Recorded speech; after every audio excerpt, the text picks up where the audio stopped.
ভাই যাইস না ভাই। আচ্ছা এখন কি এসি চলবে না? না ভাই এসি তো চলবে না না নাকি? এসি আবার আসলো কেন? কারেন্ট আসছে, এই যে মাত্র আবার অটো অন হয়েছে। আচ্ছা আচ্ছা আচ্ছা, কারেন্ট আসছে, আবার কারেন্ট চলে গেলে চলে যাবে মনে হয়।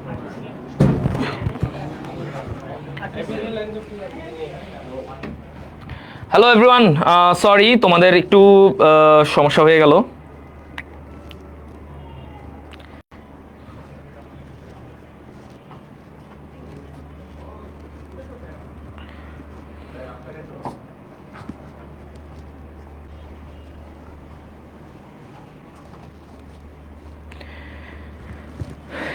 আচ্ছা সবাই আসুক, একটু নেট প্রবলেম হয়েছিল ভাইয়া, সরি ফর দ্যাট।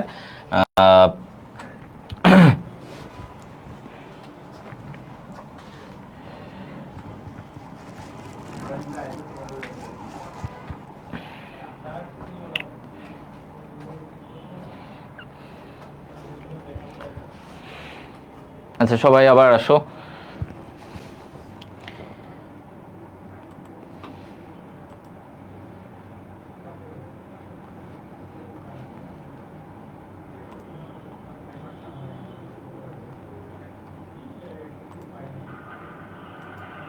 সরি আবার একটু ইয়েটা হয়েছে।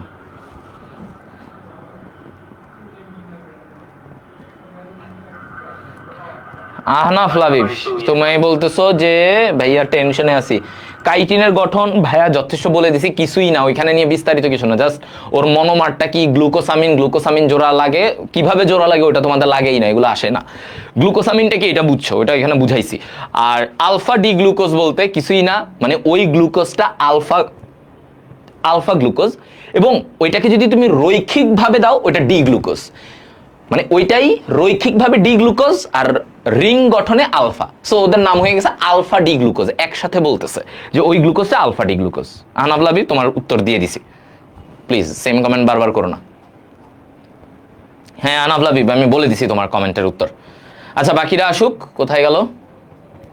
আচ্ছা সো আমি যে জায়গাটায় ছিলাম, দেখো লিপিডের কাজের এখানে দেখো কি বলছি, যে সঞ্চিত খাদ্য, তারপরে বলা হচ্ছে কোষঝিল্লির গঠনে এটা থাকে, ফসফোলিপিড কোষঝিল্লির গঠনে এটাকে পাওয়া যায়। পাতার উপরের স্তরে তৈরি করে অতিরিক্ত প্রস্বেদন, মানে প্রস্বেদন পানি বেশি বের হওয়াটাকে রোধ করে, পানি বেশি বের হতে দেয় না। এনজাইম গঠনে কাজ করে। ও কিসে কাজ করবে? এই যে দেখো, তার মানে একটা পাতার উপরে যখন এই যে চর্বির লেয়ার থাকবে, এই পাতার উপরে চর্বি, এই চর্বির লেয়ার থাকলে কি হবে, ওইটা থেকে পানি সহজে বেশি একটা বের হতে পারবে না, পানি বেশি একটা বের হতে পারবে না। তাহলে আমাকে বলছে পাতার উপরে স্তর তৈরি করে ও অতিরিক্ত প্রস্বেদন রোধ করে, মানে বেশি একটা পানিকে বের হতে দিচ্ছে না। হ্যাঁ আচ্ছা তাহলে অতিরিক্ত প্রস্বেদন রোধ করে, বুঝছো? Okay fine. এবার আসো যে তাহলে আমি এই পয়েন্টটা লিখলাম, অতিরিক্ত প্রস্বেদন রোধ।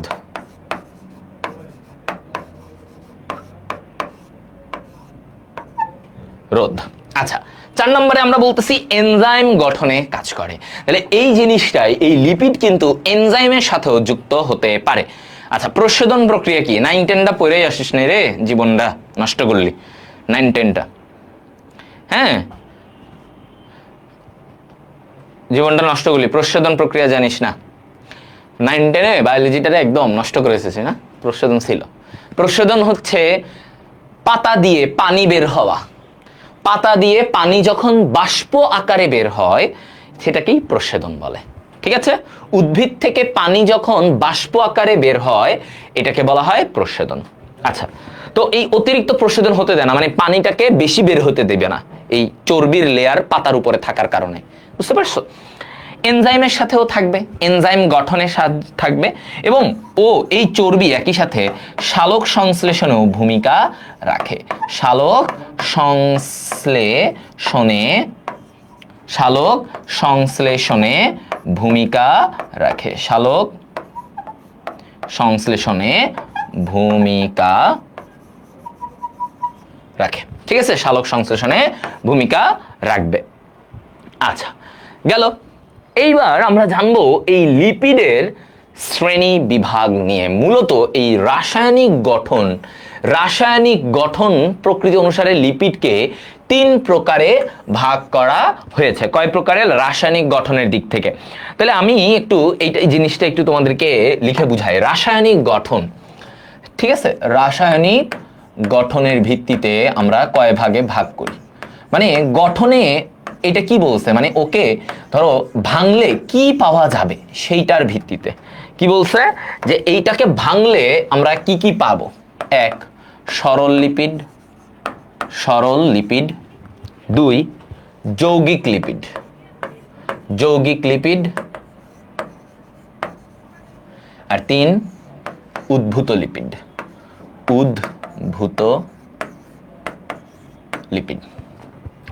তাহলে কি কি বলছি দেখো, সরল, তারপরে হচ্ছে যৌগিক, এরপরে হচ্ছে উদ্ভূত। হ্যাঁ, সরল, যৌগিক এবং উদ্ভূত। তো দেখো এই পয়েন্টে এসে সরল, যৌগিক, উদ্ভূত। তো সরল লিপিড কি, মানে বলছে যে লিপিড ভাঙলে শুধু ফ্যাটি অ্যাসিড আর গ্লিসারল পাবা।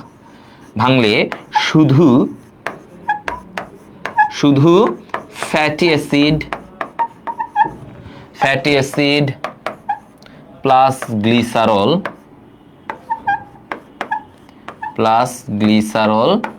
পাবো।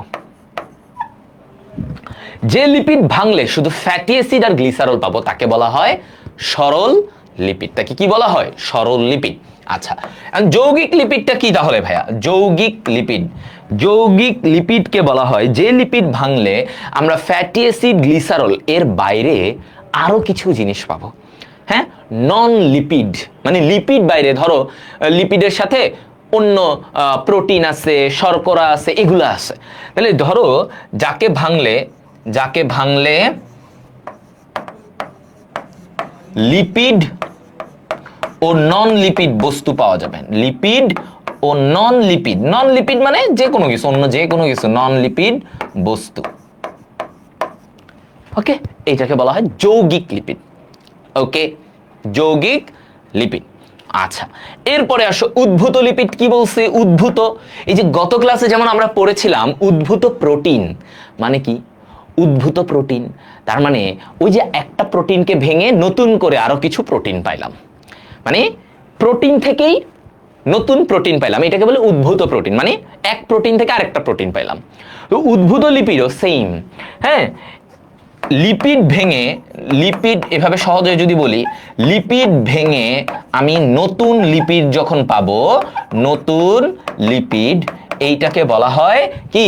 উদ্ভূত লিপিড। এটাকে কি বলবো? উদ্ভূত লিপিড। তাহলে আমরা উদ্ভূত লিপিডে কি বলতেছি? লিপিড ভেঙে আমি নতুন লিপিড তৈরি করলে এইটাকে বলা হয় উদ্ভূত লিপিড।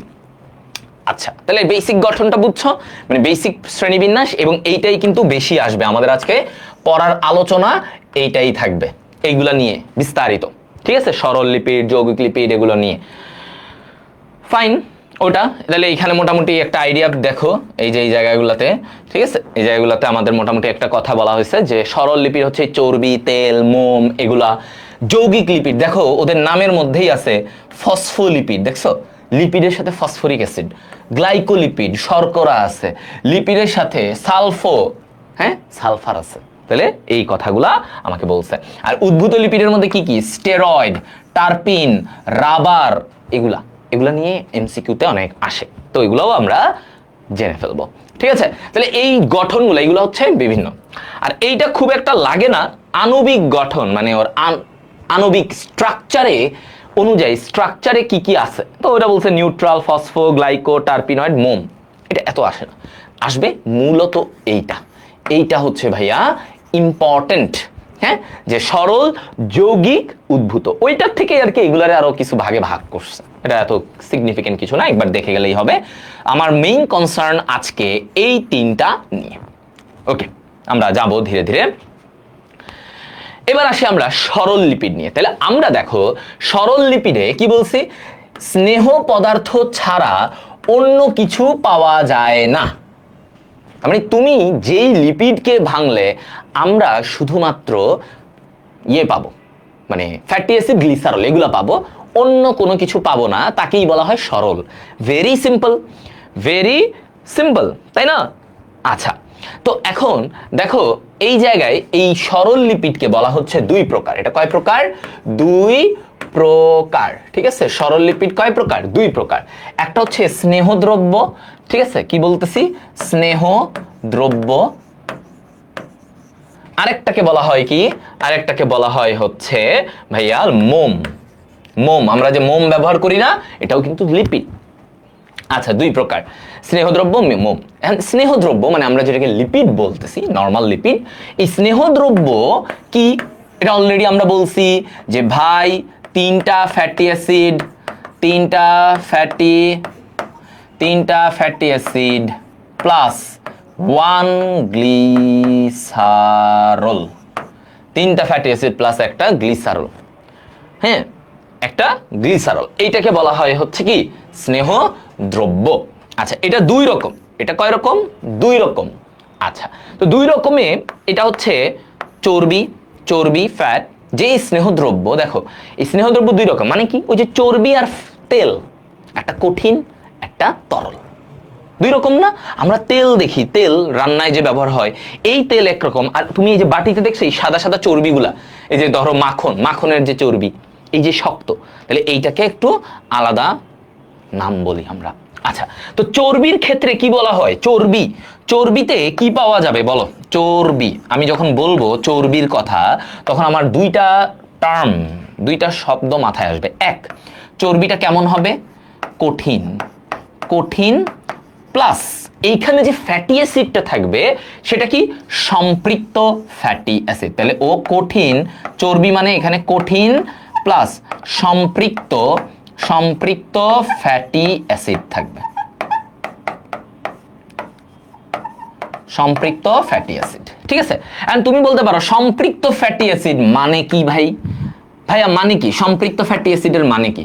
সম্পৃক্ত ফ্যাটি অ্যাসিড মানে এখানে কোনো দ্বিবন্ধন, দ্বিবন্ধন অথবা ত্রিবন্ধন নেই, থাকে না, ত্রিবন্ধন এগুলা নাই, এগুলা কি নাই। তাহলে এটাকে বলে চর্বি। এটাকে কি বলে? চর্বি। হ্যাঁ, কি বলে শতদ্রু আচার্য? কি বলো?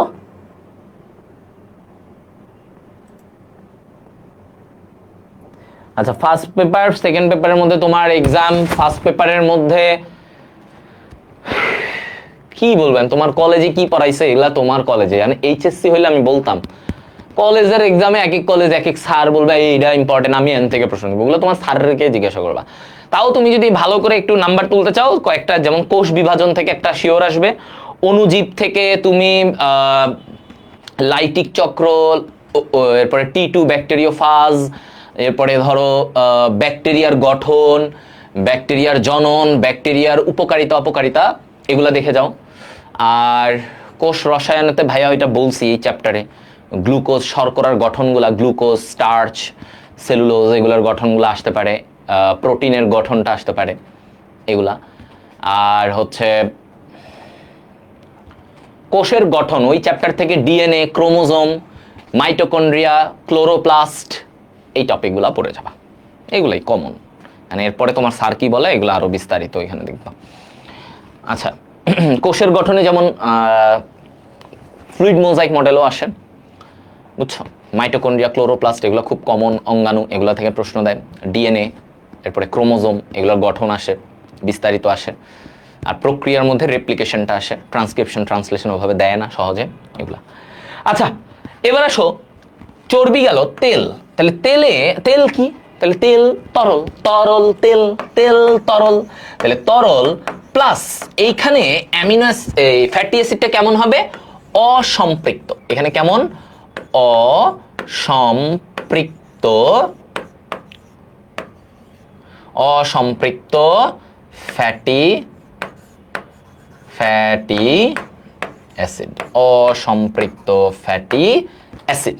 তাহলে তেলে যে স্নেহদ্রব্য অসম্পৃক্ত ফ্যাটি অ্যাসিড দিয়ে তৈরি ও তরল অবস্থা বিরাজ করে, এখন অসম্পৃক্ত ফ্যাটি অ্যাসিড মানে কি, এটা একটা পয়েন্ট। অসম্পৃক্ত এই যে যেটা উল্টাটা, মানে দ্বিবন্ধন এগুলো থাকবে, দ্বিবন্ধন, ডাবল বন্ড, ট্রিপল বন্ড এগুলা থাকে, দ্বিবন্ধন থাকে, এসব ডাবল বন্ড থাকবে, তাকে বলা হয় অসম্পৃক্ত। এগুলো জৈব যৌগে তো তোমরা জানো। তাহলে তেল আমরা জানি যে সয়াবিন তেল আমরা দেখি, হ্যাঁ সয়াবিন তেল, আর এই চর্বি তো কঠিন, এটা দেখছো। এখন আমরা এই চর্বি তেলের কাজ কি, এগুলো হচ্ছে আমাদের ফল ও বীজে এগুলো সঞ্চিত খাদ্য হিসেবে থাকে, মানে এরা জমা থাকে। সো যখনই ওদের খাবারের অভাব পড়বে, শর্করার অভাব পড়বে, তখন এই চর্বিগুলা ভেঙে এই চর্বি থেকে কিন্তু শক্তি পাওয়া যায়। একটা কথা বলে রাখি, চর্বি থেকেই কিন্তু শক্তি পাওয়া যায়, হ্যাঁ চর্বি থেকে শক্তি পাওয়া যায়। সো এই যে ফল ও বীজে এগুলো সঞ্চিত থাকে, সো দ্যাট যখন তার লাগবে তখন সে এটাকে ব্যবহার করতে পারবে, হ্যাঁ ওকে, তখন এটাকে সে ব্যবহার করতে পারবে। আচ্ছা, এরপর দেখো কি বলছে, বীজের অঙ্কুরোদ্গম কালে এসব লিপিড কার্বোহাইড্রেটে পরিবর্তিত হয়ে চারার খাদ্য ও শক্তি যোগায়। তাহলে কখন, একটা হচ্ছে বীজে সঞ্চিত থাকলো, ওকে, এরপরে কি করে, এই যে মাত্র যেটা বললাম, এরা বীজের অঙ্কুরোদ্গম কালে, অঙ্কুরোদ্গম মানে কি, যখন বীজ থেকে আস্তে আস্তে সে চারা হবে, বীজ থেকে যখন চারা হবে এটাকে বলে বীজের অঙ্কুরোদ্গম। তাহলে এই যে বীজের অঙ্কুরোদ্গম, অঙ্কুরোদ্গম কালে এই জিনিসটা কার্বোহাইড্রেট পরিবর্তিত হয়ে বর্ধিষ্ণু চারার খাদ্য ও শক্তি যোগায়। তাহলে এই অঙ্কুরোদ্গম কালে কি হবে, এই শর্করাটা তোমার কি হবে, ভেঙে শক্তি যোগাবে, শক্তি দেয়, শর্করাটা ভেঙে শক্তি দেয়। ওকে, সিম্পল, মনে থাকবে এটা।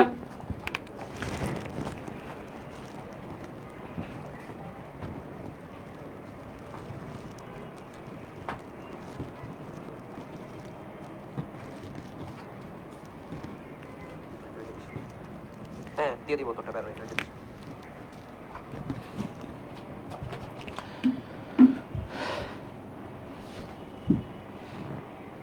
এই দেখছো, আজকে চ্যাপ্টার শেষ করে দিবেন নাকি? না না, আজকে খালি লিপিড পড়াবো, লিপিড, নেক্সট দিন এনজাইম, আজকে কেন শেষ করব, চিল। ওকে, তাহলে বীজের অঙ্কুরোদ্গম কালে লিপিডগুলো কি হয়, অতিরিক্ত এই যে লিপিড এরা শর্করা হয়, শর্করা হয়ে এই শর্করা এরপরে শক্তি দেয়। তাহলে তার ওই শক্তি লাগবে না, বীজ থেকে যখন চারা হয় ও শক্তি লাগবে না, কে দেয়, চর্বিটা দেয়। আচ্ছা, এখন আমরা এই চর্বি আর তেলের মধ্যে যে পার্থক্য সেটা আমরা একটু দেখব। দেখো, একটু জাস্ট দেখে যাবা, রিড করবা, এটা জাস্ট রিড, হ্যাঁ একটু রিডিং দিবা, এত কিছু না, জাস্ট রিড। ওকে, কি বলছে এখানে, লম্বা চর্বিতে লম্বা ফ্যাটি অ্যাসিড, ফ্যাটি অ্যাসিডের যে শিকলটা অনেক লম্বা হবে, আর এইখানে তেলে একটু খাটো হবে। এখানে আমরা মাত্র কি বলছি, যে চর্বিতে এরা সম্পৃক্ত ফ্যাটি অ্যাসিড, অর্থাৎ সেখানে ডাবল বন্ড ট্রিপল বন্ড নাই, সবগুলাই একক বন্ধন সম্পৃক্ত। আর যার ডাবল বন্ড ট্রিপল বন্ড থাকবে তাকে বলা হয় অসম্পৃক্ত। তাহলে তেলে অসম্পৃক্ত ফ্যাটি অ্যাসিড থাকে। কক্ষ তাপমাত্রায় এরা কেমন, কঠিন বা অর্ধ কঠিন হতে পারে, এরা কখনো তরল হবে না, চর্বিগুলা একটু কঠিন জাতীয় হবে। আর তেল কি বলছে, তেল তরল, 20 ডিগ্রি সেলসিয়াসে ওরা কেমন, তরল আকারে থাকে। ওকে, ভালো। এখন উদাহরণে বলছে চর্বি কই পাবা, এই যে প্রাণীর যে উদ্ভিদের যে চর্বি, নারিকেল তেল, মাখন, ঘি, প্রাণীজ মাছের তেল, এগুলোতে আমরা এই চর্বিটা পাই। আর তেল কি, এই যে আমাদের ভোজ্য তেল, মানে সয়াবিন তেল আমরা যেগুলো বলি ভোজ্য তেল, এই জায়গাতে আমরা তেল পাবো, সিম্পল। আর দুধ, মাখন, ঘি, হ্যাঁ এরপর পাম অয়েল, এগুলাতে আমরা চর্বি, শক্ত শক্ত চর্বিগুলা পেয়ে যাই। এই কথাটাই আমাদেরকে এখানে বলছে, হ্যাঁ। আচ্ছা, এইবার আসো কিছু স্যাচুরেটেড ফ্যাটি অ্যাসিড এবং আনস্যাচুরেটেড ফ্যাটি অ্যাসিড নিয়ে আমরা জানবো। দেখো, স্যাচুরেটেড এবং আনস্যাচুরেটেড ফ্যাটি অ্যাসিড নিয়ে আমরা জানবো, ঠিক আছে, স্যাচুরেটেড এবং আনস্যাচুরেটেড ফ্যাটি অ্যাসিড। আচ্ছা দেখো কি বলছি, স্যাচুরেটেড ফ্যাটি অ্যাসিড কারা, স্যাচুরেটেড, ওই যে বললাম যাদের ডাবল বন্ড নাই তারা saturated fatty acid, double bond না থাকলে এটাকে স্যাচুরেটেড বলে। যেমন স্যাচুরেটেড এর মধ্যে স্টিয়ারিক অ্যাসিড, তো কোন অ্যাসিড, স্টিয়ারিক অ্যাসিড। এই স্টিয়ারিক অ্যাসিড ও হচ্ছে একটা স্যাচুরেটেড ফ্যাটি অ্যাসিড, অর্থাৎ তুমি দেখো ওর এখানে কোনো ডাবল বন্ড আছে, কার্বন কার্বনে দেখো কোনো ডাবল বন্ড নাই, সব একক বন্ধন। সূত্র সংকেত লাগবে না, জাস্ট দেখানোর জন্য বলতেছি যে দেখো ওদের মধ্যে সব একক বন্ধন, কার্বন কার্বনে, তাহলে এই জিনিসটাই বলছে যে ওদের কোনো ডাবল বন্ড নাই। আচ্ছা, এখন আসো এই ফ্যাটি অ্যাসিড চেইনে যদি এক বা একাধিক ডাবল বন্ড থাকে, কি বলছি, ডাবল বন্ড থাকে, তাকে আনস্যাচুরেটেড, তাকে কি বলা হয়, আনস্যাচুরেটেড ফ্যাটি অ্যাসিড বলে, আনস্যাচুরেটেড ফ্যাটি অ্যাসিড বলে। যেমন লিনোলিক অ্যাসিড, যেমন লিনোলিক অ্যাসিড, ঠিক আছে। তাহলে আনস্যাচুরেটেড ফ্যাটি অ্যাসিডটা কি, লিনোলিক অ্যাসিড। ওকে ওকে, লিনোলিক অ্যাসিড। আর কি আছে, যে যাদের ডাবল বন্ড আছে, এই যে দেখো ওইখানে ডাবল বন্ড, ওইখানে ডাবল বন্ড, এই যে ডাবল বন্ডগুলো আছে। তাহলে আমরা যে বলতেছি লিনোলিক, লিনোলিক, তাহলে লিনোলিক আরেকটা কি নাম জানো, আরেকটা নাম আছে, আরেকটা অ্যাসিড লিনোলিক, আরেকটা হচ্ছে linolenic, linolenic, linoleic acid, linolenic acid, linolenic acid, ঠিক আছে। ওকে,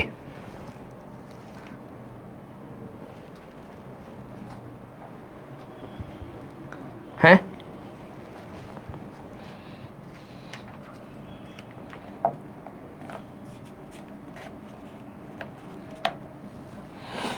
ওকে,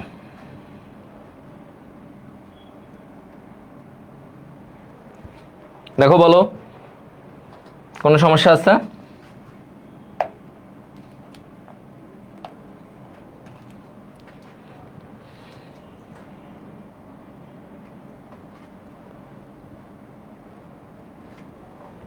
আচ্ছা, এখন এই যে লিনোলিক আর লিনোলেনিক, এরা আমাদের দেহে তৈরি হয় না। এই লিনোলিক আর লিনোলেনিক আমাদের দেহে তৈরি হয় না, এই দুইটা আমাদের দেহে তৈরি হয় না, তাই এদেরকে বলা হয় এসেনশিয়াল, মানে এদেরকে তাহলে তোমার খাবারের মধ্যে দরকার। এরা তোমার দেহে তৈরি হচ্ছে না, লিনোলিক লিনোলেনিক, তাহলে এদেরকে কিসের মধ্যে দরকার, তোমার খাবারের মধ্যে দরকার। ওই যে আমরা অ্যামিনো অ্যাসিডে যেমন পড়েছিলাম, তো এই যে লিনোলিক লিনোলেনিক এরা যেহেতু দেহে তৈরি হচ্ছে না, তার মানে খাবারে দরকার, তাই এদেরকে বলা হয় খাবারের দরকার, এদেরকে বলা হয় এসেনশিয়াল ফ্যাটি অ্যাসিডও বলা হয়। এদেরকে কি বলে, এসেনশিয়াল ফ্যাটি অ্যাসিড বলে, ঠিক আছে। কি বলবো এদেরকে, এসেনশিয়াল ফ্যাটি অ্যাসিড বলবো, মনে থাকবে, সিম্পল, এসেনশিয়াল ফ্যাটি অ্যাসিড বলে থাকি। দেখো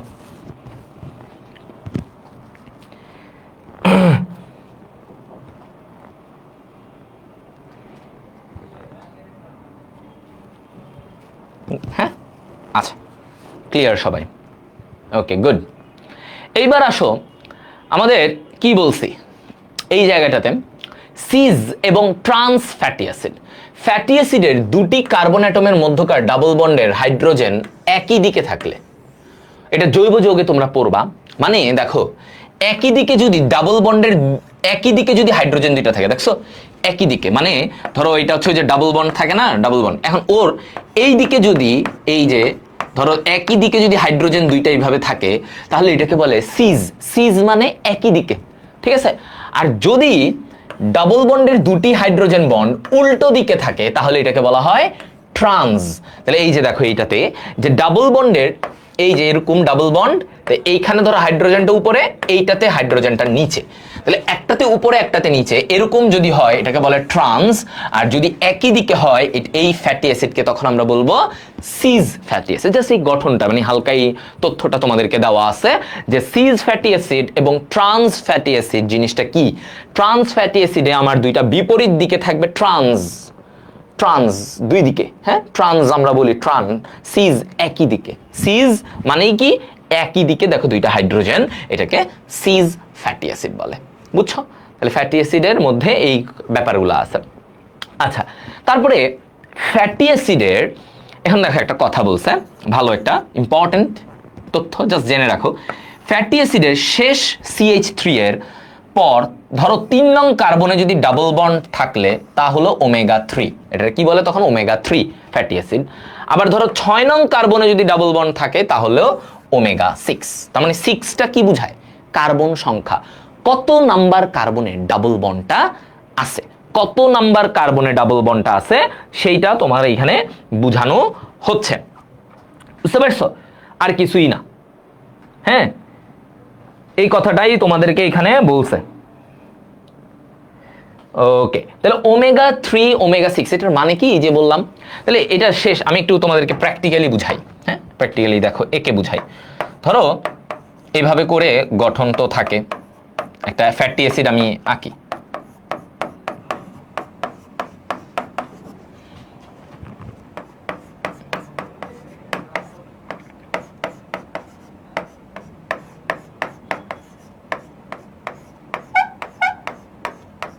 ওকে, এতটুকু পর্যন্ত আঁকলাম। লাস্টে ওটা কি? COOH, মানে কার্বক্সিলিক মূলক। এটাই কি? কার্বক্সিলিক মূলক। তো আমার নাম্বারিং শুরু হবে কোনটা থেকে? ওই দিক থেকে। তাহলে 1, এটা 2 নাম্বার কার্বন, এটা 3, এটা 4, এটা 5, এই দিক থেকে এটা 6, 7, 8, এইভাবে। তাহলে এইটা কি শেষ CH3 না? শেষ CH3 হচ্ছে এই দিক থেকে। তাহলে এই দিক থেকে CH3 এর পর 3 নং কার্বনে, হ্যাঁ, শেষ CH3 এর পর 3 নং কার্বনের যদি ডাবল বন্ড থাকে, আচ্ছা, তাহলে এই জায়গা থেকে তুমি দেখো কি বলছি, এটা শেষ CH3। এখন ধরো 1, 2, 3 এইখানে একটা ডাবল বন্ড আছে, এইখানে একটা ডাবল বন্ড আছে। তো ডাবল বন্ড থাকলে এখানে একটা হাইড্রোজেন হাইড্রোজেন কমে গেল। তো ধরো এই যে বললাম, এইখানে এই যে ওর এই দিক থেকে যদি তুমি যাও, তাহলে এটা 1, এটা 2, এটা 3। তো ধরো 3 নম্বর কার্বনে এইখানে ডাবল বন্ড, তাহলে এটাকে বলে ওমেগা 3। কি বলতাম? ওমেগা 3। আবার ধরো এখান থেকে এটা 4, 5, 6 এইখানে ধরো একটা ডাবল বন্ড আছে, ধরো এইখানে একটা ডাবল বন্ড আছে, তাহলে এইটাকে তখন কি বলতা? এটাকে বলতা ওমেগা 6। আর এটা কি? ওমেগা 3। ওমেগা 3, কারণ এই দিক থেকে শেষ CH3 এর পর 3 নম্বর কার্বনে এই যে ডাবল বন্ডটা আছে, সো ওমেগা 3। আবার ধরো এই দিক থেকে গেলে 6 নম্বর কার্বনে ডাবল বন্ড আছে একটা, ওটাকে বলতাম ওমেগা 6। ওমেগা 6। তো এই ওমেগা 3 আর ওমেগা 6 দেখো, এই দুইটাকে আমার কোথায় প্রয়োজন? ওমেগা 3 ও এই যে বলতেছে ওমেগা 6, এই দুইটা আমার ব্রেইন ও চোখের গঠনে এদের প্রয়োজন। তাহলে কিসে প্রয়োজন? ব্রেইন, এই দুইটা ফ্যাটি অ্যাসিড ব্রেইন ও চোখের গঠনে দরকার। ঠিক আছে, ব্রেইন ও চোখের গঠনে এই জিনিসটা দরকার, মনে থাকবে? ওকে, ব্রেইন ও চোখের গঠনে আমার এই জিনিসটা দরকার।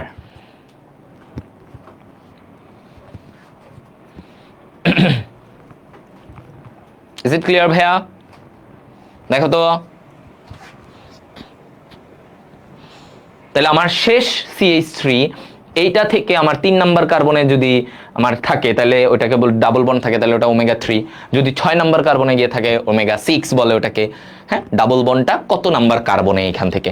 তাহলে এই যে এইটার পরে তার আমি কি মনে রাখবো? ওমেগা 3 ওমেগা 6 এই ফ্যাটি অ্যাসিডগুলা, মানে যেই ফ্যাটি অ্যাসিডে 3 নাম্বার আর 6 নাম্বার ওগুলাতে ডাবল বন্ড থাকে, এই ওমেগা 3 ওমেগা 6, এরা কিসে দরকার? ব্রেইন এবং চোখের গঠনে এই ফ্যাটি অ্যাসিডগুলা ভূমিকা রাখে। হ্যাঁ, এই ফ্যাটি অ্যাসিড ভূমিকা রাখে। তাহলে এই কনসেপ্টটা কি সবাই বুঝছো কিনা ভাইয়া? আমাকে একটু জানাও। হ্যাঁ, জানাও ভাইয়াকে।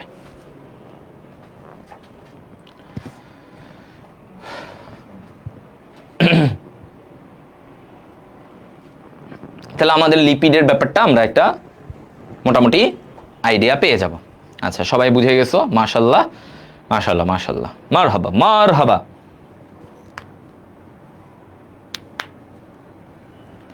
কি অ্যান্সার কোনটা ভাইয়া? আমি বইয়ের মধ্যে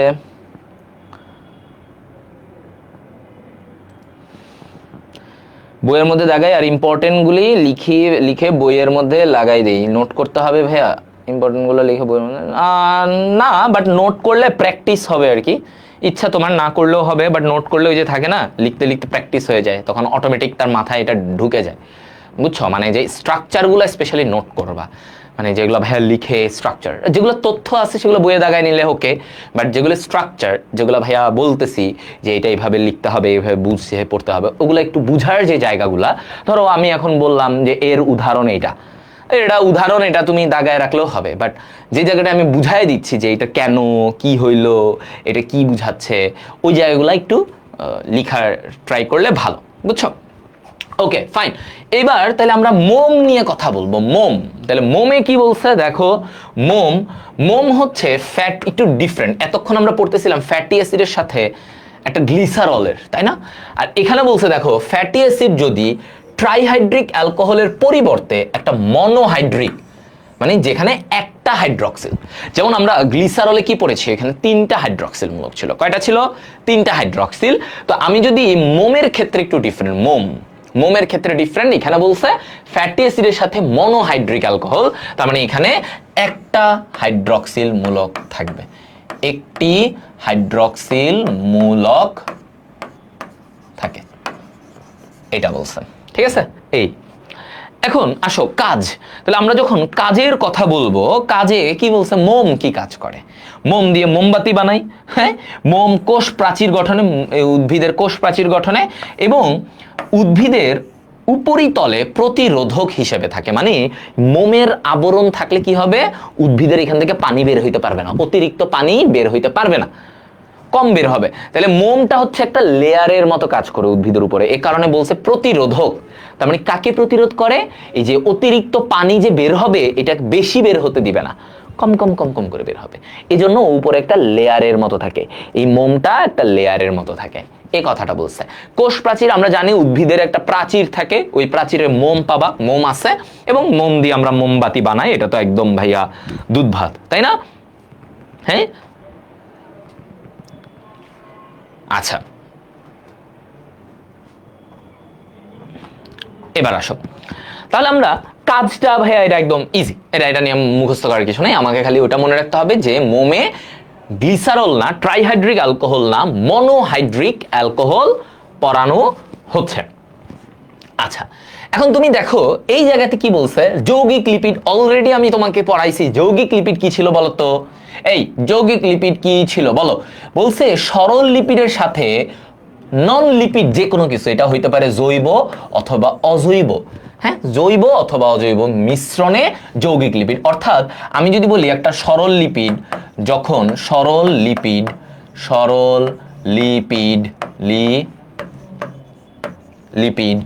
প্লাস আমি ধরো কোনো একটা জৈব পদার্থ, জৈব অথবা অজৈব পদার্থ সরল লিপিডের সাথে যুক্ত আছে, হইতে পারে যে কোনো একটা হইতে পারে, তাহলেই এইটাকে বলা হয় যৌগিক লিপিড। কি বলবো? এটাকে যৌগিক লিপিড। সহজ, মানে যৌগিক মানেই কি একটু ঝামেলা, যৌগিক মানেই কি একটু ঝামেলা আছে ভাইয়া, এখানে একটু ঝামেলা আছে, হ্যাঁ, এখানে কি আছে, একটু ঝামেলা আছে।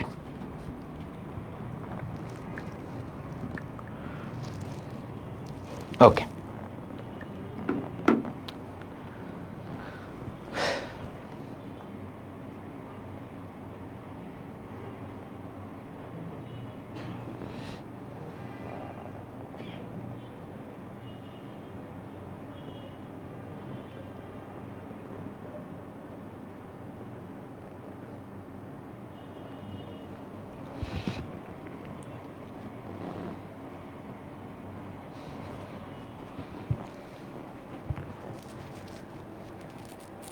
উদ্ভিদ খাও, মোম খাও, উদ্ভিদের না তোমরা তো উদ্ভিদের মোমের ওই লেয়ারটাকে ধুয়ে, ওগুলা তো আমরা শাক ধুই না, শাক যখন খাই আমরা এটা ধুয়ে ফেলি। আর তুমি কি উদ্ভিদের লতা পাতা খাও? পাতা খাও, তুমি তো খাও ফল, তুমি খাও সবজিটা, তাই না? তুমি তো লতা পাতা খাও না, পাতা খাও না, কাণ্ড খাও, তুমি এই উদ্ভিদের কাঠ চিবে খাও, তাইলে? আর যখন আমরা শাক খাই, শাকটা আমরা ধুয়ে খাই, তো ধোয়ার সাথে তখন ওই মোমের এগুলা চলে যায়, বুঝছো? মোমের এগুলা চলে যায়। আচ্ছা, কি প্রশ্ন, চিন্তা। আচ্ছা, তো এবার আসো 4 প্রকার যৌগিক লিপিড। কয় প্রকার? 4 প্রকার। যেমন দেখো ফসফোলিপিড, একটা বলছে কি ফসফোলিপিড, তার মানে কি নামের মধ্যে বোঝা যাচ্ছে যে ভাই ফসফেট আছে, ফসফরিক অ্যাসিড আছে। গ্লাইকোলিপিড মানে কি গ্লাইকো, আরেকটা কি গ্লাইকো, মানে বোঝা যাচ্ছে ভাই গ্লাইকো মানে গ্লুকোজ মানে শর্করা আছে। সালফোলিপিড, ও ভাইয়া বুঝছি, সালফো তার মানে এখানে সালফার আছে, লিপিডের সাথে সালফার আছে, সালফোলিপিড। ও ভাইয়া লিপোপ্রোটিন, তাহলে লিপিডের সাথে প্রোটিন আছে, লিপোপ্রোটিন, তাহলে লিপিডের সাথে কি আছে ভাইয়া? প্রোটিন আছে। হ্যাঁ, লিপিডের সাথে কি আছে? প্রোটিন আছে। ওকে, ঠিক আছে। এবার আসো ফসফোলিপিড নিয়ে আলোচনা, ইম্পর্টেন্ট। আগেই বলি এদের সবার মধ্যে সবচেয়ে ইম্পর্টেন্ট হচ্ছে ফসফোলিপিড, এটা ভেরি ভেরি ইম্পর্টেন্ট, ঠিক আছে, ভালো করে মাথায় রাখবে, ভেরি ভেরি ইম্পর্টেন্ট, ফসফোলিপিডটা সবচেয়ে ইম্পর্টেন্ট। দেখো কি বলছে যে লিপিডের সাথে ফসফেট, তাহলে কি বলতেছি? ফসফোলিপিড মানে কি? ফসফোলিপিড মানে হচ্ছে ভাইয়া লিপিড প্লাস ফসফেট, এইটাকে বলা হয় ফসফোলিপিড। কি বলা হয়? ফসফোলিপিড। তাহলে এই যে ফসফোলিপিড আমরা বলি, হ্যাঁ, এই ফসফোলিপিডে আমরা কি কি পাবো? হ্যাঁ দেখো, লেসিথিন, সেফালিন, প্লাজমালোজেন। তাহলে এইটাকে মনে রাখবা, উদাহরণগুলা ভেরি ভেরি ইম্পর্টেন্ট। তাহলে এটা কি কি মনে রাখবা? সিপিএল, এভাবে লিখে রাখো, সিপিএল, ঠিক আছে, সিপিএল, সিপিএল, সিতে সেফালিন, সিতে কি? সেফালিন, ঠিক আছে। আচ্ছা, পিতে কি? পিতে প্লাজমালোজেন, পিতে প্লাজমালোজেন, ঠিক আছে, প্লাজমালোজেন। এলতে কি ভাইয়া? এলতে হচ্ছে লেসিথিন। আচ্ছা, গেল? হ্যাঁ, ওকে। এইবার আসো যে ওর কি কি কাজ আমার এইখানে বলছে, কাজগুলা এইখানে তোমাদের সুন্দর করে পয়েন্ট করে দেওয়া আছে। তা আমি একটু এটার কাজটা ইম্পর্টেন্ট, এর কাজটা খুবই খুবই ইম্পর্টেন্ট, তাই আমি তোমাদেরকে একটু লিখে পড়াই এটাকে, ঠিক আছে, লিখে পড়াচ্ছি। আচ্ছা দেখো, ফসফোলিপিডের কাজ, কার কাজ? ফসফোলিপিড, এটা ভেরি ভেরি ইম্পর্টেন্ট, আগেই বলি ফসফোলিপিড, ওর কাজ very very important, very very important. আচ্ছা, তো এখন দেখো এই পয়েন্টে আমরা কি বলছি? ফসফোলিপিডের কাজ যে ভেরি ভেরি ইম্পর্টেন্ট, আমরা বারবার বলতেছি। হ্যাঁ, এই ফসফোলিপিডের আমার প্রধান মানে ইম্পর্টেন্ট কাজের মধ্যে বলছে এটা কোষ ঝিল্লি গঠন করে। কি গঠন করে? কোষ ঝিল্লি গঠন করে, ঠিক আছে, কোষ ঝিল্লি গঠন করে। ওকে, 2 নম্বর পয়েন্ট আমরা কি বলতেছি? তাহলে ও কোষ ঝিল্লি গঠন করে, এটা একটা পয়েন্ট হয়ে গেল। আচ্ছা ভালো, ভেরি গুড। দ্বিতীয় পয়েন্ট আমার, ও আয়ন বহন করে। এই যে কোষ ঝিল্লিতে থাকে তো কি করে? ভিতরেরটারে বাইরে নেয়, বাইরেরটাকে ভিতরে নেয়, আয়ন বাহক হিসেবে ও কাজ করে, আয়ন বাহক হিসেবে কাজ করে। ফসফোলিপিড আয়ন বাহক হিসেবে কাজ করবে। আচ্ছা, 3 নম্বরে আমরা মনে রাখবো যে এই ফসফোলিপিডটা ও রক্ত জমাট বাঁধতে, এটা তোমরা আরো পরে মেডিকেলে যখন আসবা তখন এগুলো দেখবা, ও রক্ত জমাট বাঁধতেও এর ভূমিকা আছে। এটা কিন্তু এমসিকিউতে এগুলো আসে। তাহলে রক্ত জমাট বাঁধতে কোন লিপিডের ভূমিকা? ফসফোলিপিডের ভূমিকা, রক্ত জমাট বাঁধতে সহায়তা করে। এবং 4 নম্বরে একটা কথা বলা হয় যে ও এনজাইমের প্রস্থেটিক গ্রুপ হিসেবে কাজ করে। কি হিসেবে? এনজাইমের প্রস্থেটিক গ্রুপ হিসেবে কাজ করে।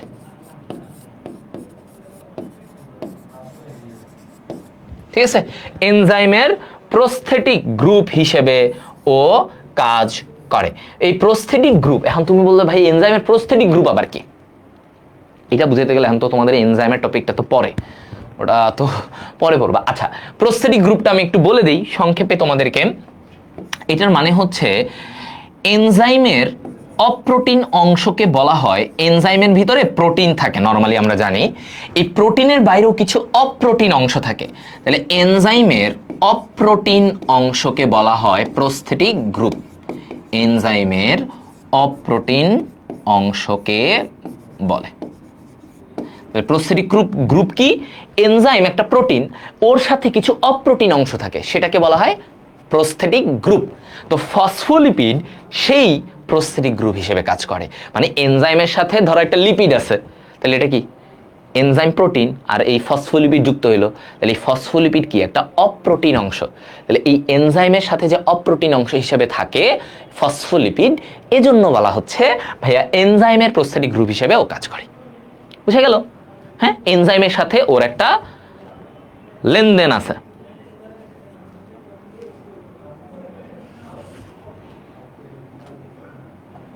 একজন বলছে সেফালির প্লাজো লিলেন। আরে বাপরে বাপ, বুদ্ধি এক একটা পায়ে থেকে মনে করো, পায়ের নখ থেকে একদম মাথার চুল পর্যন্ত ব্রেইন, পুরাটাই মস্তিষ্ক। কি কি হ্যাঁ,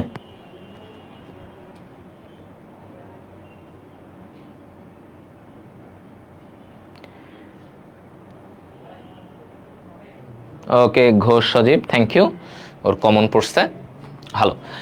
তো আমরা কি এই যে দেখো, আমরা মোটামুটি ফসফোলিপিডের কাজটা হয়ে গেল। তাহলে এই জিনিসগুলা আমাদের একটু ভাইয়া, এটা ভেরি ভেরি ইম্পর্টেন্ট। ফসফোলিপিডের কাজ এমসিকিউ রিটেন দুই জায়গাতেই এটা আসে।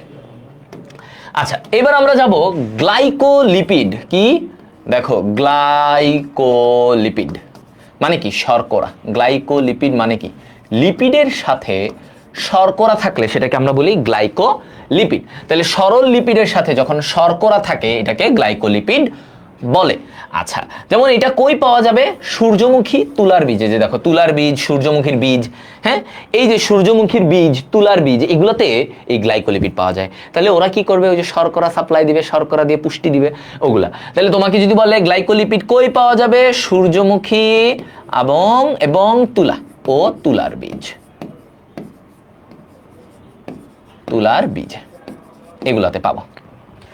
ওর কাজ কি? ওর কাজ, এই গ্লাইকোলিপিডের কাজ ফটোসিনথেসিসে সাহায্য করা। ওই যে শর্করা এখানে ও ফটোসিনথেসিসে সাহায্য করে, এই যে ওদের বীজের ভিতরে খাবার তৈরি করতে এই গ্লাইকোলিপিড সাহায্য করে। আচ্ছা, এরপরে আসো সালফোলিপিড। কি বলছে? সালফো। তাহলে সালফো লিপিডের সাথে সালফার যুক্ত হলে এটাকে কি বলে? সালফোলিপিড। তাহলে লিপিডের সাথে সালফার যুক্ত হলে এটাকে কি বলবো? সালফোলিপিড। সালফোলিপিড, ঠিক আছে। তাহলে লিপিডের সাথে কি আছে? সালফার।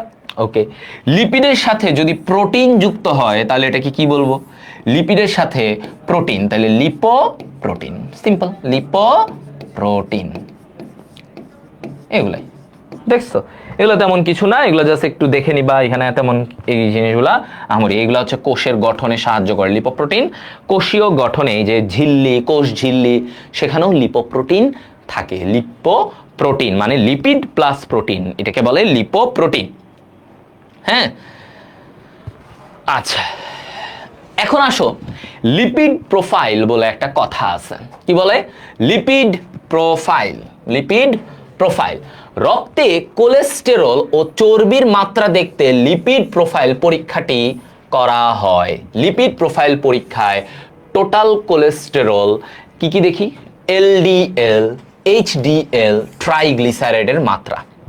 হ্যাঁ, এটা তোমাদের এমসিকিউতে একটু আসে, এগুলো একটু দেখে নিও, ঠিক আছে?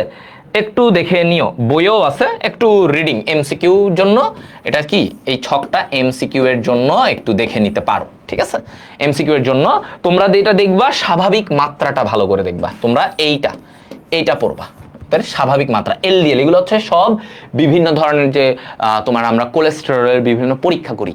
যে একটা মানুষের ধরো তার বিভিন্ন লক্ষণ দেখা গেছে, আমরা বলি যে কোলেস্টেরল চেক করেন, তো লিপিড প্রোফাইল টেস্ট করেন। তাহলে এই যে যখন লিপিড প্রোফাইল, তাহলে কি হবে? এই যে এইগুলা, তাহলে তখন আমরা এগুলা দেখি, টোটাল কোলেস্টেরল কত, তো স্বাভাবিক মাত্রা কত, এই যে এইচডিএল এর কত, এলডিএল এর কত, ট্রাইগ্লিসারাইড ওর কত, এই জিনিসগুলো স্বাভাবিক মাত্রাটা তোমরা মেনলি পড়বা। বাকিগুলো এগুলো দরকার নাই, এগুলো এত দরকার নাই আহামরি। হ্যাঁ, এগুলো দরকার নাই, তোমরা উপরেরটা ভালো করে দেখে নিবা, ঠিক আছে? হ্যাঁ, ওকে,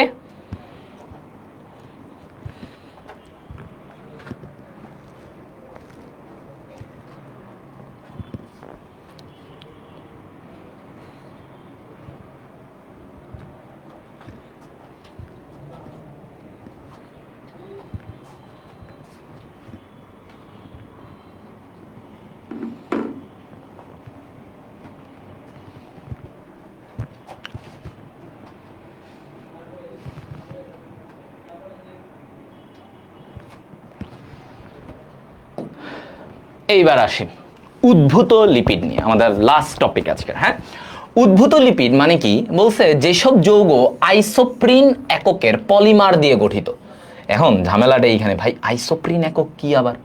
আইসোপ্রিন একক এটা হচ্ছে C5H8। আইসোপ্রিন একক কি? এই যে এটা হচ্ছে একটা আইসোপ্রিন একক। তো মনে করো এরকম অনেকগুলা আইসোপ্রিন একক জোড়া লেগে লেগে, একজন বলছে গ্লাইকোলিপিড কি শরীরের জন্য, মানব শরীরে ভালো কিনা, এটা মূলত ক্লোরোপ্লাস্ট মানে ইয়েগুলাতে থাকে। গ্লাইকোলিপিড ওভাবে মানে উদ্ভিদের ক্ষেত্রে মেইনলি থাকে, আমাদের জন্য ওইভাবে এত কাজ করে না মানব দেহের জন্য, ঠিক আছে?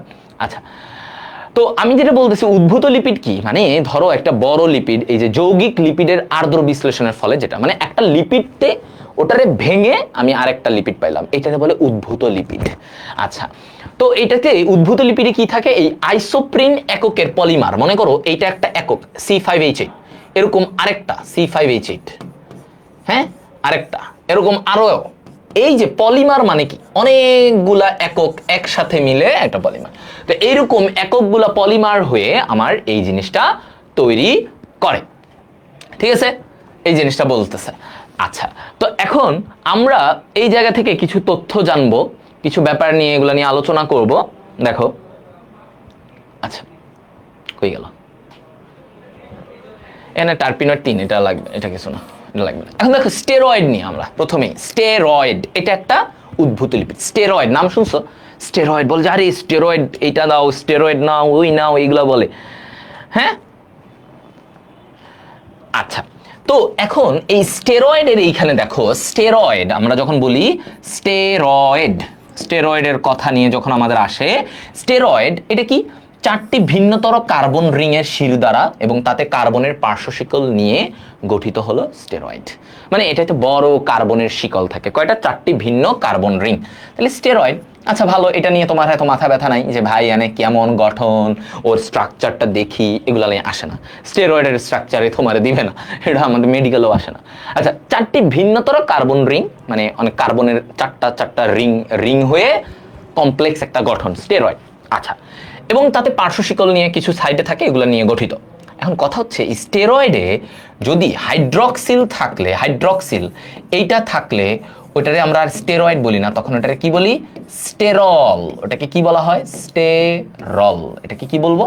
স্টেরল। তাহলে যে স্টেরয়েড হাইড্রক্সিল গ্রুপ থাকে তাকে স্টেরল বলে। তাকে কি বলে? স্টেরল। যেমন স্টিগমাস্টেরল, ডিজিটালিন, এগুলা। ওকে, কি বলে?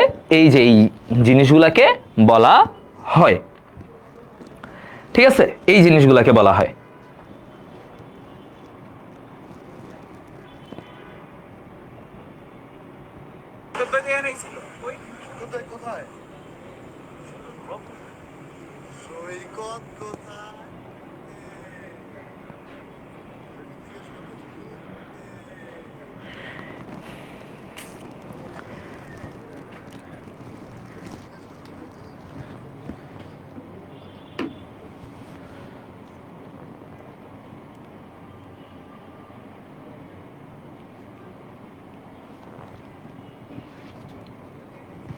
ওকে,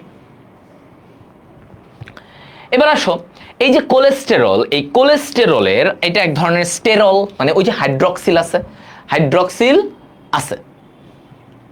দেখো, এই সবাই দেখো, মেডিকেল অ্যাডমিশনে কোশ্চেন রিপিট হয় কিনা? রিপিট ওভাবে হয় না, মানে টপিক রিপিট হতে পারে, এক টপিক থেকে আবার আসতে পারে, বাট হুবহু কোশ্চেন খুব একটা দেয় না, চান্স কম। আচ্ছা, কোলেস্টেরলে বলছে প্রাণীর চর্বিতে বিদ্যমান একটি স্টেরল। আচ্ছা, স্টেরল এটা এক ধরনের কোলেস্টেরল, দেখছো? এক ধরনের স্টেরল, মানে যেখানে হাইড্রক্সিল মূলক আছে। এখন এইটা দুই রকমের, একটা হচ্ছে কোলেস্টেরল দুই রকম, একটা হচ্ছে এলডিএল কোলেস্টেরল, একটা হচ্ছে এলডিএল একটা হচ্ছে এইচডিএল, এলডিএল এবং এইচডিএল, এলডিএল এবং এইচডিএল। তো এখন দেখো এলডিএল এবং এইচডিএল এর মধ্যে কি বলছে, প্রোটিনের ঘনত্ব কম লিপিডের তুলনায়। এলডিএল এ কি বলছে, এলডিএল লো ডেনসিটি লিপোপ্রোটিন, মানে এখানে আমার লো ডেনসিটি লিপোপ্রোটিন মানে কি, এখানে প্রোটিন কম, প্রোটিনটা কম, বুঝছো, প্রোটিন কম বাট লিপিড বেশি। তাহলে এলডিএল এ কি বলছি, প্রোটিন কম লিপিড বেশি, এটাকে বলে এলডিএল লো ডেনসিটি লিপোপ্রোটিন। তাহলে এলডিএলটা খারাপ কেন, কারণ এখানে লিপিড ভাইয়া বেশি, লিপিড বেশি, প্রোটিনটা কম। আচ্ছা, এইচডিএল এ কি বলছে, হাই ডেনসিটি লিপোপ্রোটিন, মানে কি এখানে প্রোটিনটা বেশি, এ কারণে হাই ডেনসিটি বলছে, এখানে প্রোটিনটা বেশি বেশি বাট লিপিডের পরিমাণটা কম। তো লিপিডের পরিমাণ যদি কম হয় আর প্রোটিনের পরিমাণ যদি বেশি হয় তাহলে তাকে আমরা বলি হাই ডেনসিটি লিপোপ্রোটিন। তো এই যে এটা, এইচডিএল বেশি থাকা কি স্বাস্থ্যকর। তাহলে এলডিএল লো, ও নামেই আছে লো, ও খারাপ। তাহলে এলডিএলটা আমার হচ্ছে খারাপ, এলডিএলটা খারাপ কোলেস্টেরল, কারণ ও তোমার দেহে চর্বির পরিমাণ বাড়ায়, তোমার রক্তে চর্বির পরিমাণ বাড়ায়। আর এইচডিএল ভালো, ও তোমার রক্তে চর্বির পরিমাণটাকে কমায়। তাহলে এটা ভালো না, তাহলে এটা ভালো। তাহলে এইচডিএল এই জন্য বেশি থাকা। এই যে দেখো আমি কারণটাও লিখে দিছি সুন্দর করে, যে এলডিএল কি করে, যকৃত থেকে, এই যে আমাদের যকৃত থেকে এই এলডিএলটা টিস্যুতে নিয়ে আসে, চর্বিগুলোকে কি করে যকৃত থেকে টিস্যুতে। তাহলে এটা বাজে না, আমার টিস্যুতে চর্বি, রক্তে চর্বি জমলে এটা খারাপ না, আমার তো দরকার এইগুলাতে চর্বি যত কম থাকা যায়। আবার এইচডিএল হচ্ছে ভালো, কি করছে সে আবার এই যে দেখো ছবির মধ্যে টিস্যু থেকে কোলেস্টেরল যকৃতে জমা করে। কি বলছে, এই যে টিস্যু থেকে এই কোলেস্টেরলটারে কই নিয়ে গেছে, যকৃতে নিয়ে গেছে। তার মানে যকৃতে জমা থাকুক, কোষগুলা ভালো থাকুক, রক্ত নালী, রক্ত এরা ভালো থাকুক। হ্যাঁ, তার মানে আমার সব কিছু যকৃতে নিয়ে যাই, সমস্যা নাই, ওইকে যকৃত সবাই স্টোর করতে পারে, সঞ্চয় করতে পারে, কিন্তু কোষে থাকা তো ক্ষতিকর। তো ও কি করে, এই কোষগুলা থেকে এইচডিএল এটা এদিকে নিয়ে নেয় চর্বিগুলাকে, এজন্য তোমার এটা ভালো, এইচডিএলটা ভালো, এলডিএলটা খারাপ। সবাই বুঝছো ভাইয়া? হ্যাঁ, ওকে। এলডিএলটা পুরুষদের বেশি থাকে, আমাদের পুরুষদের কত কষ্ট, এলডিএল পুরুষের বেশি, আমরা এই কারণে আমরা বেশি দিন বাঁচি না রে, আমরা বেশি দিন বাঁচি না। আর এইচডিএলটা, এলডিএলটা পুরুষদের বেশি, এইচডিএল আবার মেয়েদের বেশি, ভালোটা ওদের বেশি, এই কারণে আমরা বেডারা বাঁচি না রে, বেশি দিন বাঁচি না আমরা। আমাদের কত কষ্ট রে, আমাদের কত কষ্ট, বুঝলি, অনেক কষ্ট আমাদের, বাঁচি না বেশি দিন আমরা, খুব কষ্ট, কষ্ট হচ্ছে। হ্যাঁ, ওকে ওকে। আচ্ছা, এইখানে তোমাদের স্টেরয়েডের ব্যাপারে আমি একটা তথ্য বলি।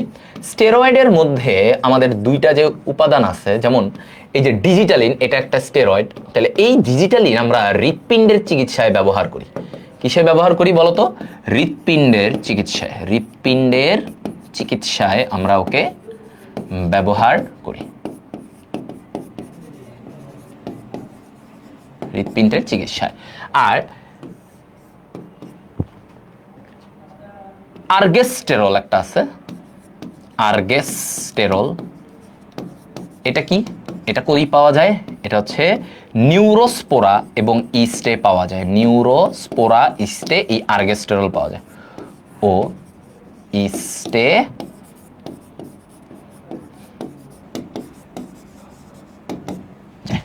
আর্গেস্টেরল ডিজিটালিন, আর্গেস্টেরল ডিজিটালিন, ঠিক আছে, আর্গেস্টেরল ডিজিটালিন, আর্গেস্টেরল ডিজিটালিন।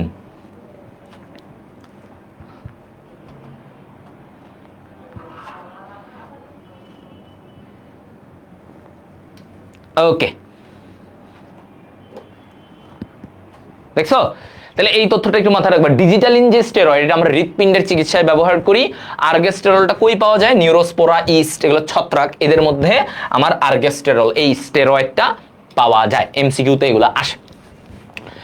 এরপরে আসো টারপিন, আরেকটা উদ্ভূত লিপিড। আমরা কি টারপিন, টারপিন নিয়ে আলোচনা করব। টারপিন, টারপিন কখনো দেখছো? ওই যে খাট এগুলার বার্নিশে ব্যবহার করা হয় টারপিন, দেখছো? টারপিন বিভিন্ন বার্নিশের টারপিন দিয়ে বার্নিশ করে, একদম একটা গন্ধ আছে। টারপিনের গন্ধ কারা দেখছো? বাস্তববাদী, দেখি কারা কারা আছো। এখন এই টারপিনে বলছে আমার 10 থেকে 40টা কার্বন পরমাণু থাকে। কয়টা? 10 থেকে 40টা কার্বন পরমাণু বিশিষ্ট আইসোপ্রেনয়েড যৌগ। তাহলে তোমাকে আসতে পারে টারপিনে কত কার্বন থাকে? একটা টারপিন যৌগে আমার 10 থেকে 40টি কার্বন থাকতে পারে।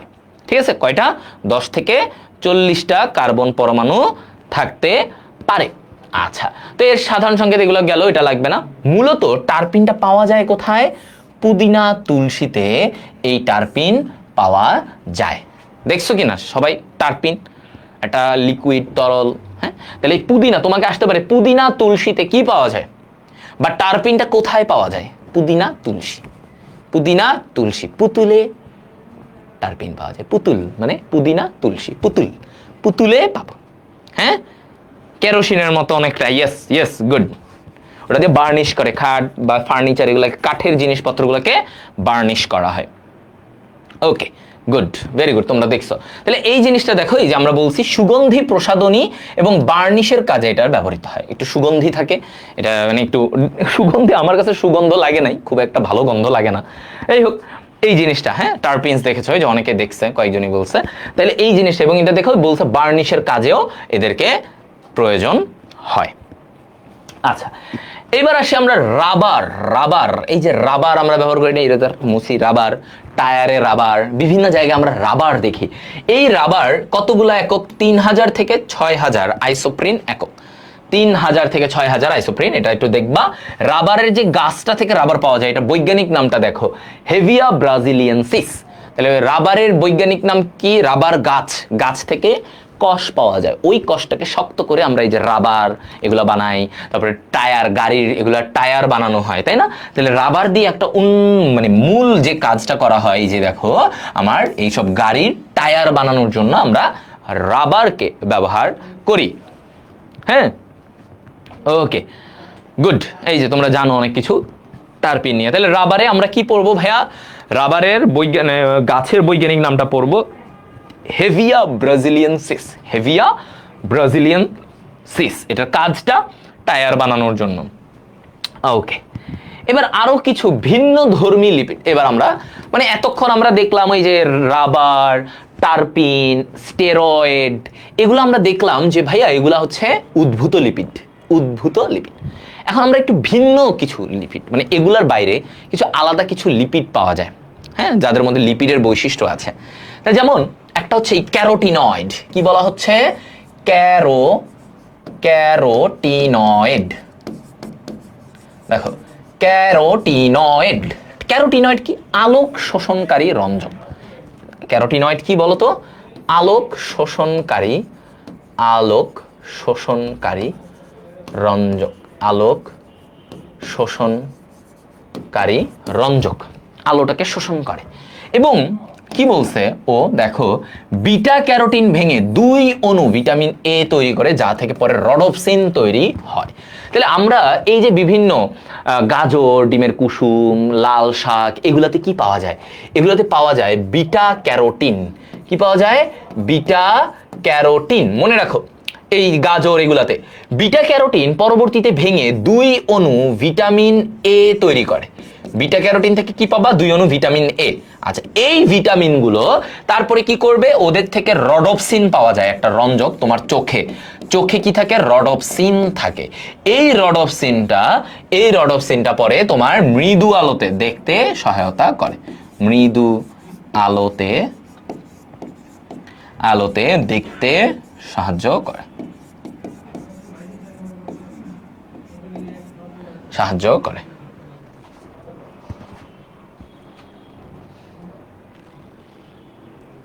না না, মানে আমি তো লিপিডটা শেষ করব তো। মা কি বলে, কতক্ষণ ক্লাস নিলাম রে ভাই, এখনই তোমরা এইসব করো?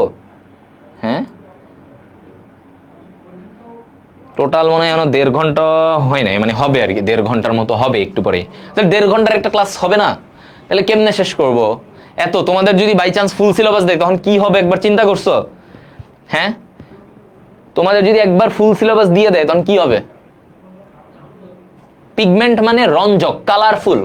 কালারফুল, পিগমেন্ট মানে রঞ্জক, মানে যেগুলা রঙিন বস্তু তাদেরকে পিগমেন্ট বলে, ইংরেজিতে পিগমেন্ট বলে। ঠিক আছে, আচ্ছা আমার তো 1.5 ঘন্টা ক্লাস তো হয়েই যায় অটোমেটিক ভাইয়া। আচ্ছা, ডিমের কুসুম গাজরে আমরা এটা পাবো, তাহলে এটা আমি বুঝলাম। তাহলে আমার রডোপসিনটা আমার রাতের বেলা, সাধারণত যখন অন্ধকার একটু কম আলো তখন আমাকে দেখতে সাহায্য করে রডোপসিন। আচ্ছা, এটা গেল ক্যারোটিনয়েড। আরেকটা দেখো স্টেরয়েড, যেমন স্টেরয়েড জাতীয় যে হরমোন, এই যে টেস্টোস্টেরন এবং এস্ট্রোজেন, এরা হচ্ছে স্টেরয়েড হরমোন। তাহলে টেস্টোস্টেরন, টেস্টোস্টেরন প্লাস এস্ট্রোজেন এগুলা কি? এগুলা হচ্ছে ভাইয়া স্টেরয়েড জাতীয় hormone. Testosterone plus oestrogen. Testosterone hormone কাদের? ছেলেদের। ছেলেদের টেস্টোস্টেরন, মেয়েদের থাকে কি? এস্ট্রোজেন। এস্ট্রোজেন মেয়েদের থাকে। তাহলে এগুলো হচ্ছে স্টেরয়েড হরমোন। এগুলো একটু ভিন্নধর্মী লিপিড, একটু আলাদা। দেখো এই যে আমাদের দেহের সাথে কিছু মিল আছে, এই যে হরমোনগুলোর মধ্যে কারা একটু লিপিড জাতীয় হরমোন। এই যে এবার একটা মজার জিনিস দেখো, ভিটামিনের মধ্যে কি বলছে? ভিটামিন, হ্যাঁ ভিটামিন, দেখো দেখো ভিটামিন, ভিটামিনও এক ধরনের লিপিড, ভিন্নধর্মী লিপিড। ভিটামিন কি? ভিন্নধর্মী। তো দেখো আমার কথা কি, ভিটামিন এ ওর কাজ কি? রাতকানা মানে ভিটামিন কি করে? রোগ প্রতিরোধ করে। তাহলে ও কি? রাতকানা প্রতিরোধ করে। ভিটামিন এ রাতকানা থেকে তোমাকে প্রতিরোধ করে, রাতে দেখতে পায় না এরকম। তাহলে ভিটামিন এ যুক্ত খাবার খাওয়া ভালো, তাই না? এই যে ভিটামিন এ কি কাজ করে? ভিটামিন রাতকানা প্রতিরোধ করে, এগুলো শিখে রাখবা। ভিটামিন কে কি সাহায্য করে? ভিটামিন কে, ভিটামিন কে মূলত রক্ত জমাটে সাহায্য করে।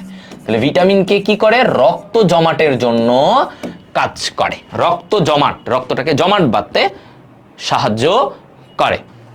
ওকে, আচ্ছা ফুল সিলেবাস যদি তোমাদের দেয় তাহলে তোমাদের পড়তে হবে না? তাহলে বুঝতেছো কত কিছু শেষ করতে হবে। তোমরা যদি বলো না ভাইয়া ক্লাস করবো না, তাহলে এক চ্যাপ্টার শেষ করতে তোমাদের 1 মাস লেগে যাবে।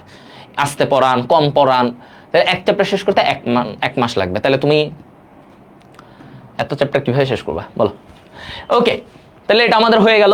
ভিটামিন ডি ওর কাজ কি? রিকেটস প্রতিরোধ করে। ভিটামিন ডি কি কাজ করে? রিকেটস, রিকেটস প্রতিরোধ করে। রিকেটস প্রতিরোধ করে। রিকেটস মানে এই যে পা বেঁকে গেল, এগুলো বেঁকে গেল, এই জিনিসগুলো রিকেটস প্রতিরোধ করে। তাহলে ওর কাজ কি? রিকেটস প্রতিরোধ। রিকেটস কি?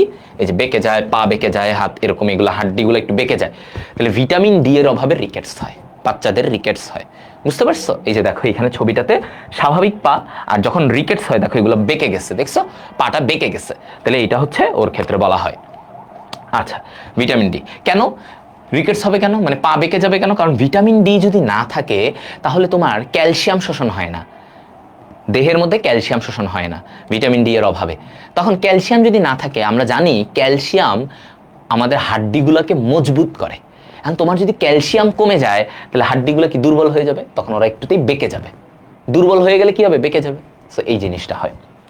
ভিটামিন ই দেখো কি বলছে? জারণ বিজারণের ক্ষতিকর দিক থেকে রোধ করে। কি করে? জারণ বিজারণের ক্ষতিকর দিক থেকে রক্ষা করে কে? Vitamin E. তাহলে ভিটামিন ই এর কাজ ও জারণ বিজারণ থেকে, জারণ বিজারণ খাবারের যে জারণ বিজারণ হয়, জারণ বিজারণ থেকে রক্ষা করে। হ্যাঁ, রক্ষা করে, জারণ বিজারণ থেকে সে রক্ষা করবে। তাহলে এই যে দেখো স্লাইডগুলো দেখলেই না একটা সুন্দর লাগে ভাইয়া, কিন্তু এই কারণেই তোমাদেরকে এত সুন্দর করে আমার স্লাইডগুলো কেমন লাগছে তোমাদের কাছে। দেখো প্রত্যেকটা জিনিস আমি ট্রাই করছি যে তোমরা যেন একটু ছবিটা বুঝো যে এই যে আচ্ছা ভিটামিনকে রক্ত জমাট, দেখো এই জায়গাটায় রক্ত জমাট হয়ে যাচ্ছে।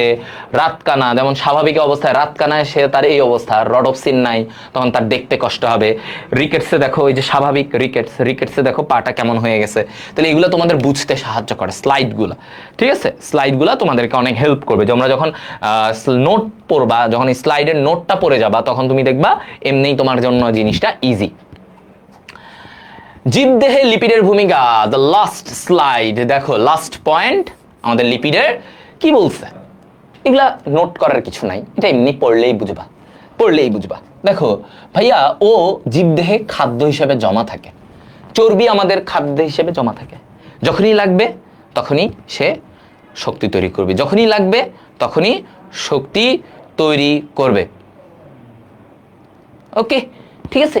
আচ্ছা, তারপরে এই যে ফসফোলিপিড কি করে, যে কোষঝিল্লি থেকে, কোষঝিল্লি গঠন, বিভিন্ন অঙ্গাণুর আবরণী, তাহলে আবরণ তৈরি করতে আমরা পড়েছি কোষঝিল্লির গঠনে ফসফোলিপিড পাওয়া যায়। যেমন গ্লাইকোলিপিড, দেখো এগুলো জাস্ট এতক্ষণ যা পড়েছি ওদের সারসংক্ষেপ। যেমন আমরা পড়েছি ফসফোলিপিড এই যে কোষঝিল্লি গঠন করে, গ্লাইকোলিপিড আমরা পড়েছিলাম যে সালোক সংশ্লেষণে ভূমিকা রাখে, দেখছো। তারপর আবার ফসফোলিপিডে কি পড়েছি, আয়নের বাহক হিসেবে কাজ করে, তাহলে এটাও এখানে আমরা এতক্ষণ যা পড়েছি তার সারসংক্ষেপ। তাহলে ও আমাদের আয়নের বাহক। তারপরে বলছে কি, এই যে ভিটামিন, পানিতে দ্রবণীয় ভিটামিনগুলা, ভিটামিন বি, সি, অদ্রবণীয় ভিটামিন হচ্ছে এ, ডি, ই, কে। আমরা জানি চর্বিতে দ্রবণীয় ভিটামিন কি কি, এডেক, এ, ডি, ই, কে। পানিতে দ্রবণীয় ভিটামিন বি আর সি। তাহলে এই যে ভিটামিন, এরাও কি লিপিড, এরা কি লিপিড জাতীয়। তাহলে এই ভিটামিন আমাদের দেহে অনেক অবদান রাখতেছে, রোগ প্রতিরোধ করতেছে, ভালো। আর এই যে ত্বকের নিচে সঞ্চিত চর্বি আমাদের তাপ নিরোধক হিসেবে কাজ করে। এই যে দেখো একটা জিনিস, দেখো এই ছবিটাতে দেখো, এটা হচ্ছে আমাদের ত্বক, খেয়াল করো, এটা কি, এটা হচ্ছে আমাদের ত্বক, এই জায়গাটুকু ত্বক। এর নিচে দেখো এই যে অংশটা, এইটা হচ্ছে সেই চর্বি, এটা কি চর্বি। তাহলে আমাদের ত্বকের নিচে একটা চর্বি থাকে, সে কি করে, এই যে যখন ধরো মানে আমাদের ঠান্ডা, মানে ও এই তাপমাত্রাটাকে বের হতে দেয় না চর্বিটা, আবার ঢুকতেও দিবে না। মানে চর্বিটা হচ্ছে একটা তাপ নিরোধক, দেহের ভিতরের তাপমাত্রাকে বের হইতে দিবে না, বাইরের তাপমাত্রাটাকে খুব একটা ভিতরে ঢুকতেও দিবে না। এই তাপ নিরোধক, তাপকে পরিবহন করতে দেয় না। সেটা কি, এই আমাদের ত্বকের নিচে এরকম একটা চর্বির লেয়ার আছে, সব ত্বকের নিচে। এখানে খুলো, স্কিন কাটলে, আমরা যখন অপারেশন করি স্কিন কাটলে এই স্কিনের নিচে ফ্যাট পাওয়া যায়। তাহলে এই জিনিসগুলা বুঝছো, এই জিনিসগুলাই তখন তোমার হয়ে যাবে, এই জিনিসগুলাই তখন তোমার মানে চর্বির অবদান তোমার দেহে। তাহলে আমরা অনেকগুলো, আমরা এতক্ষণ যেগুলো পড়লাম এগুলাই এখানে তখন তোমাকে তুমি লিখে দিবা যে কোষঝিল্লি গঠন, আয়নের বাহক, রক্ত জমাট বাঁধতে, ভিটামিন তৈরি করতে সাহায্য করে, এরপরে হচ্ছে সঞ্চিত থাকে বিভিন্ন জায়গায়, গ্লাইকোলিপিড সালোক সংশ্লেষণে, উদ্ভিদের সালোক সংশ্লেষণে সাহায্য করে, এই ধরনের ব্যাপার। তাপ নিরোধক, আমাদের দেহের ত্বকের নিচে চর্বি থাকে, তারা তাপ নিয়ন্ত্রণ করে, তাপটাকে বাইরে বের হতে দেয় না। That's it. বলো, আর ইউ ডান? তাহলে আমাদের চর্বি শেষ। আমাদের নেক্সট টপিক থাকবে এনজাইম। এনজাইম, সবাই কেমন লাগলো ক্লাস? তোমরা তো নোট টোট দাও না, তোমাদের আর বললেও লাভ হবে না। বলো, তোমাদের 8টার আগে ছেড়ে দিলাম।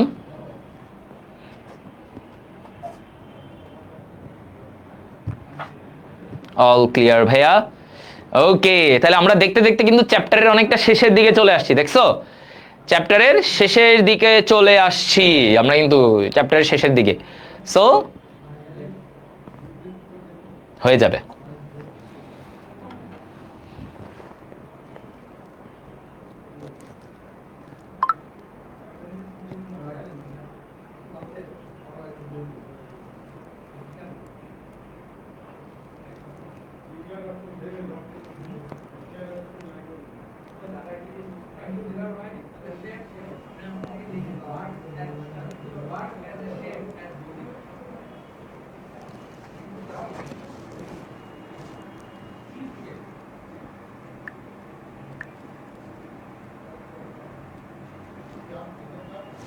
ওকে, শেষ। আর একটা ক্লাস ইনশাল্লাহ, একটা নেক্সট ক্লাসে আমাদের হয়ে যাবে। ওকে, থ্যাংক ইউ। তাহলে ভালো, তোমরা ভালোভাবে শিখে ফেলছো। দেখা হবে আগামী বুধবার।